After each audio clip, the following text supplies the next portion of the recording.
በስመ አብ ወወልድ ወመንፈስ ቅዱስ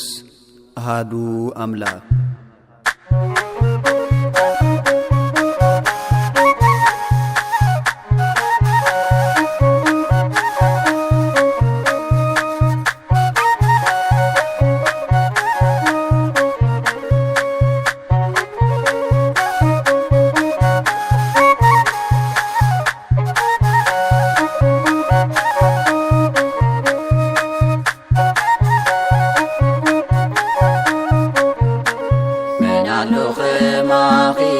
ፀገመይ ዝረዳ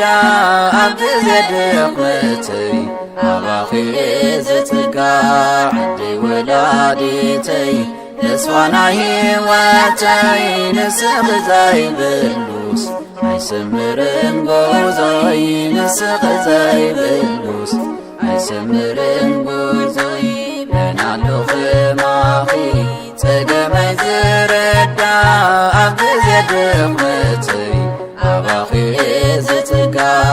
ዓደይ ወላዲተይ ተስፋና ሕይወተይ ንስኺ ዘይብሉስ ኣይሰምርን ጉዞይ ንስኺ ዘይብሉስ ኣይሰምርን ጉዞይ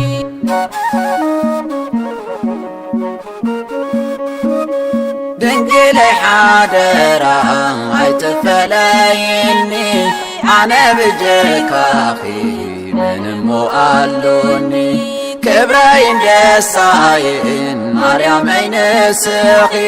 ፈጺመይ ክእሎኒ ተፈሊኻ ባኺ ፈጺመይ ክእሎኒ ተፈሊኻ ባኺ መናለኹ ማኺ ፀገመይ ዝረዳ ኣብቲ ዘድኽመተይ ኣባኺ ዝጽጋዕ ዓደይ ወላዲተይ ተስፋና ሕይወተይ ንስኺ ዘይብሉስ ኣይሰምርን ጉዞይ ንስኺ ዘይብሉስ ኣይሰምርን ጉዞይ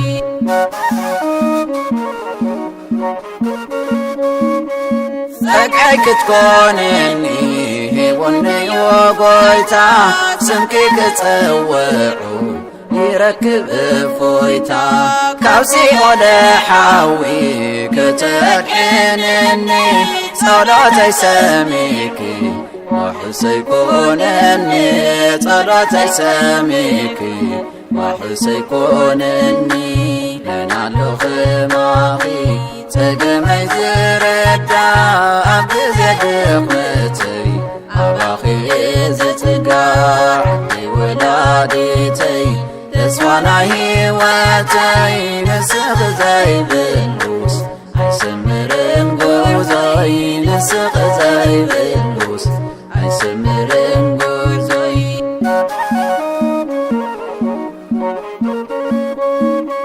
ካብ ናይ ሰዶም መዓት ሕይወተይ ከድሕን መልዚኣኺ ክጽብል ኮይንኒዩ ግድን ንስኺ ዘይበሉ ጸልማት እዩ ናብራይ ብርሃን ክየልምን ዘርጊሕ ኣይዳወይ ብርሃን ክየልምን ዘርጊሕ ኣይዳወይ መናለኹ ማኺ ፀገመይ ዝረዳ ኣብቲ ዘድኽመተይ ኣባኺ ዝጽጋዕ ዓደይ ወላዲተይ ተስፋና ሕይወተይ ንስኺ ዘይብሉስ ኣይሰምርን ጉዞይ ንስኺ ዘይብሉስ ኣይሰምርን ጉዞይ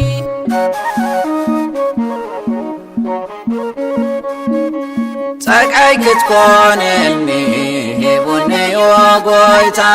ስምኪ ክጽውዑ ይረክብ እፎይታ ካብ ሲኦል ሓዊ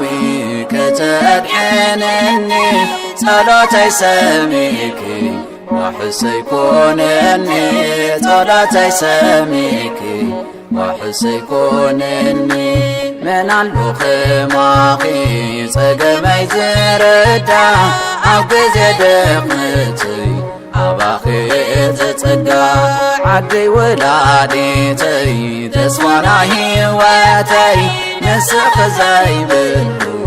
ኣይስምርን ጉዞይ ንስኺ ዘይብሉስ ኣይስምርን ጉዞይ መን ኣሎ ኸማኺ ጸገመይ ዝረዳ ኣብ ግዜ ድኽመተይ ኣባኺ ዝጸጋ